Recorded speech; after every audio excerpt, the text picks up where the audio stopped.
Hello and welcome to Focus 54, your guide to real African stories from across the continent and beyond. In this episode, we review the transition of leadership within the SADC community. President Emmerson Mnangagwa's tenure as SADC Chair saw milestones in regional economic integration, peace diplomacy, and the DRC institutional strengthening and reaffirmation of sovereignty and liberation values that echo across the continent. As the baton passes to Madagascar's President Andry Rajoelina at the 45th SADC Summit in Antananarivo, the big question is, how will Africa further sustain these gains and chart a new path that addresses today's pressing social and economic as well as political realities? This is not just a Southern African conversation, but an African one. International relations scientist Richard Mahomva will join me in our upcoming segments to discuss more on this. But for now, let's take a look at the stories making the headlines across the continent. We kickstart with Zimbabwe, where Tsingshan Holding Group, a leading Chinese nickel producer, plans to invest $800 million United States dollars in a steel plant located in Mvuma, central Zimbabwe, through its subsidiary Denson Iron and Steel Company. This significant investment aims to boost both the capacity and sustainability of Zimbabwe's industrial sector, laying the foundation for transformative growth in the country's manufacturing industry. In his remarks, Zimbabwe's Minister of Information, Publicity and Broadcasting Services, Mr. Janfan Muswere, highlighted the facility's positive impact on Zimbabwe's electricity grid alongside other sectors by using regional resources and supporting related industries.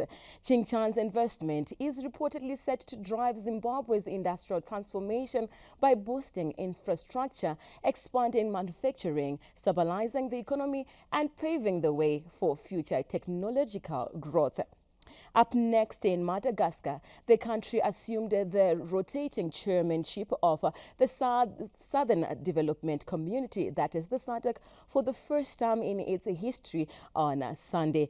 Now, President Andry Rajoelina opened the 45th Ordinary Summit in Antananarivo with a call for deeper regional cooperation on industrialization, agriculture, and the energy transition. As incoming head of the bloc, he held the importance of regional self-reliance and urged member states to expand intra-African trade. Madagascar will hold the SADC chairmanship for the next 2 years, taking over from Zimbabwe. Rajoelina praised his predecessor, President Emmerson Mnangagwa, for his commitment to regional solidarity and cooperation. Up next, it's Uganda, where the President Yoweri Museveni Kaguta commissioned the 250 million Chinese-owned Wagagai gold mining project in Busia on Saturday, welcoming the development opportunities afforded by increased mining and local refining capabilities for production of 99.9% pure gold. Ugandan Minister of Energy and Mineral Development Ruth Nankabirwa pointed out that the project is an opportunity for small-scale and artisanal miners to gather through trade associations and engage with the refining facility to sell their gold profitably. General Manager of Wagagai Gold Mining Company, Tan Chiu Chang, outlined the development of the project following 150 million investment in Phase 1 and creation of 2,000 jobs to date. And now in Ghana, a pioneering Ghanaian skincare company in Accra, Gourmet Store, is challenging industry norms with products made entirely from raw natural ingredients considered so pure they can even be eaten. Founder Violet Amobeng says the brand draws inspiration from traditional practices and ingredients deeply rooted in local culture. Women's empowerment is also central to the company's mission, with a focus on creating opportunities for employment and education. Well, that's all we had for you in this segment. Please join us in the second segment as we unpack today's topic on the transition of the chairmanship of SADC.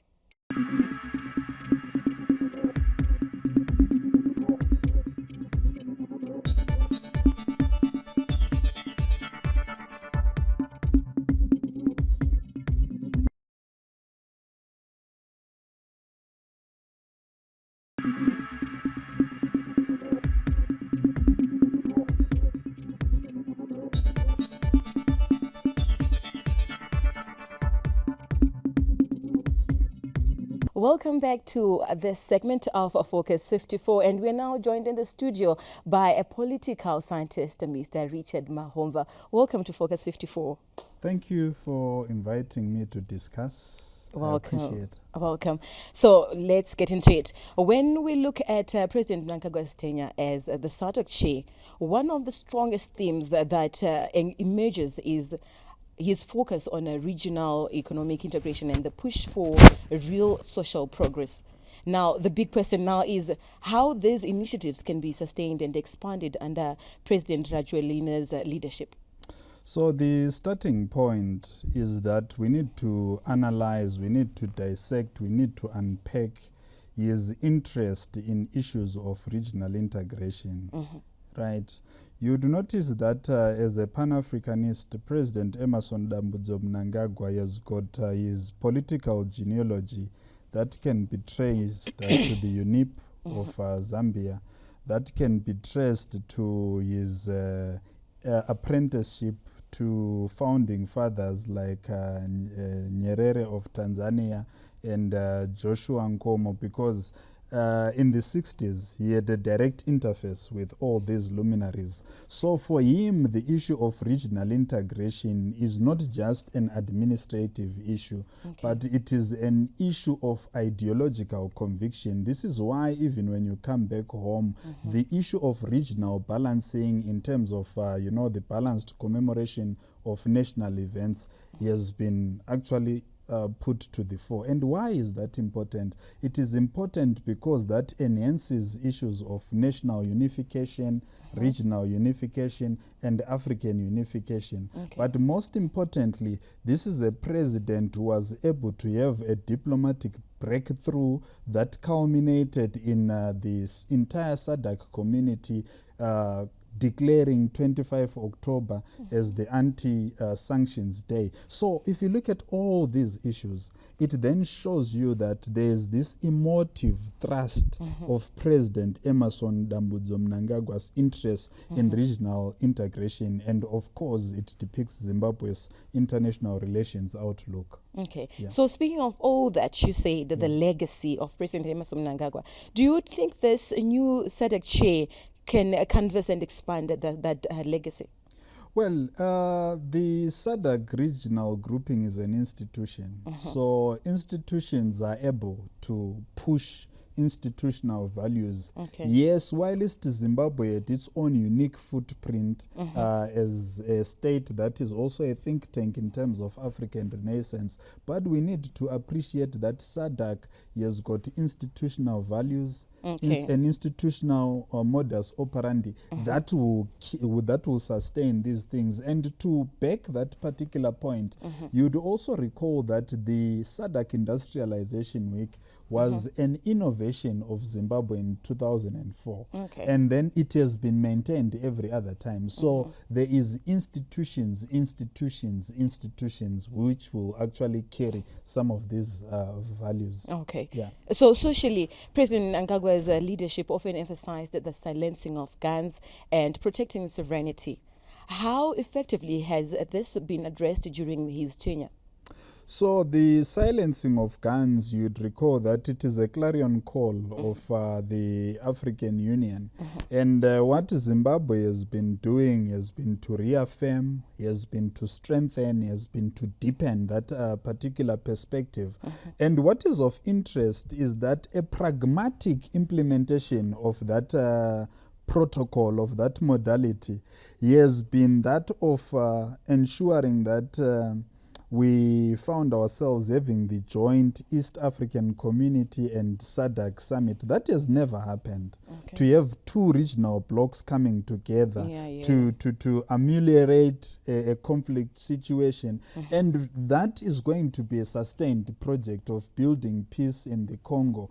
And it's very crucial in the sense that it also deals with the sophisticated intricacies of the conflict in Congo as far as non-state actors are concerned. You'd also recall that within this period there were challenges in Mozambique which were emanating from the usually neoliberal or the usually Western stimulated violence that saw the elections being challenged by reactionary forces, and we saw the swift intervention of the SADC regional grouping. And one other measure of ensuring that peace is sustained has been the extent to which the SADC has been actively involved in ensuring that there are democratic transitions. We saw that in Botswana, we saw that also in South Africa, and that effectively shows you that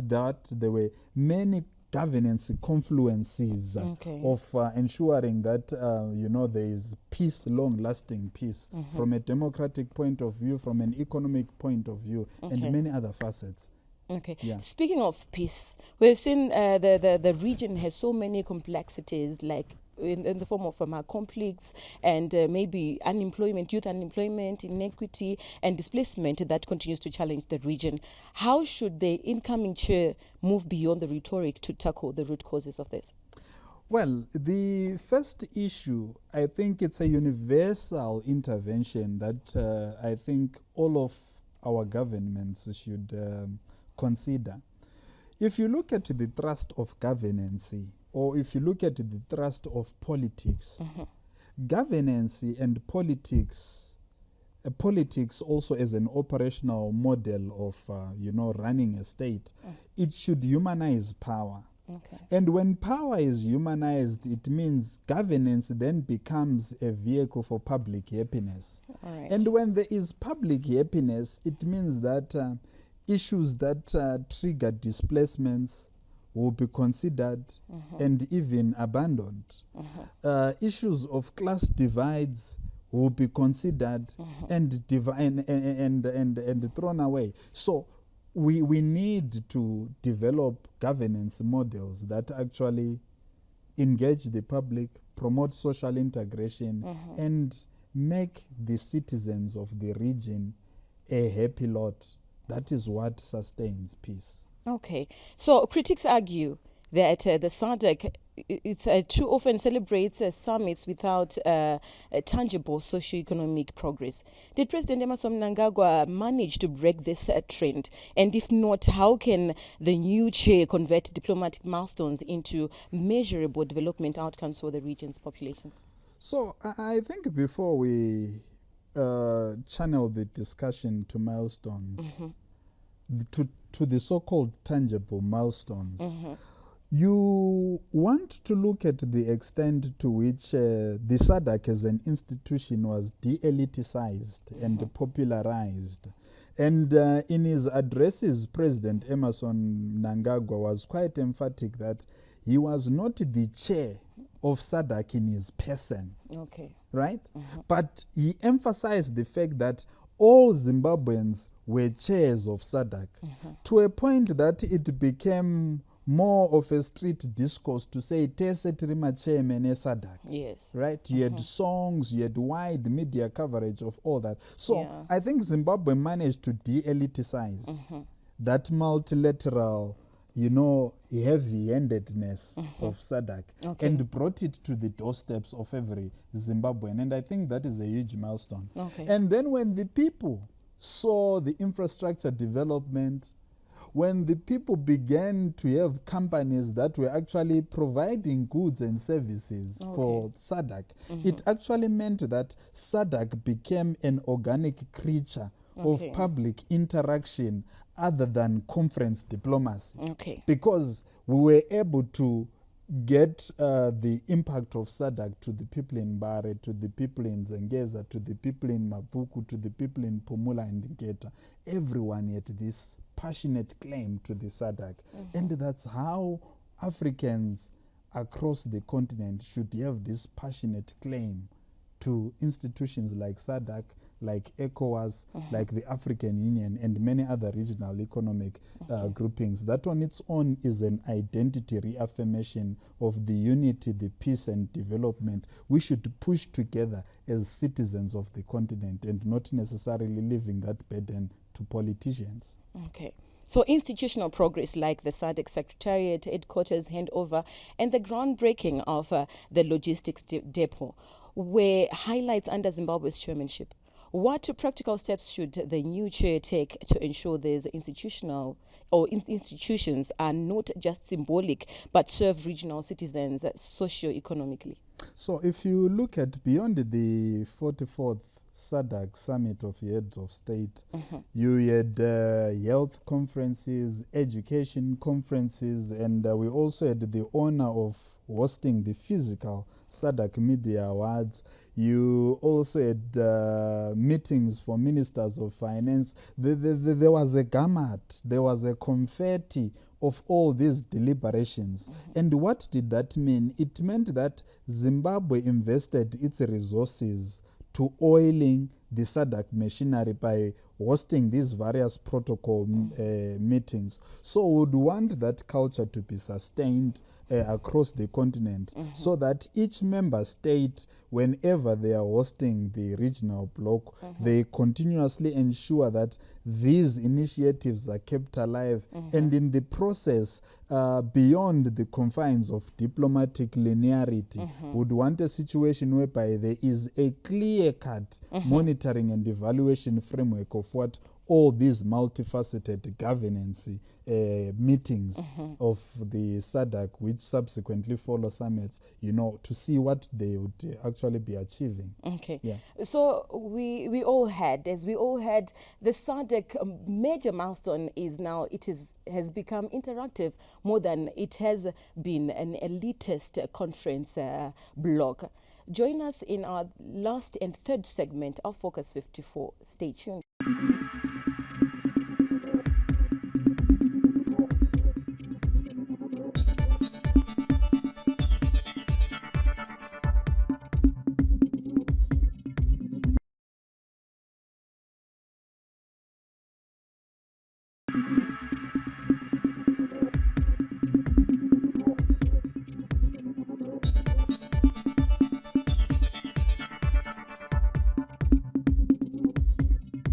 Welcome back to the third and final segment of Focus 54. We now cast our spotlight on leadership, sovereignty and regional diplomacy. His Excellency Mnangagwa to His Excellency Rajoelina say.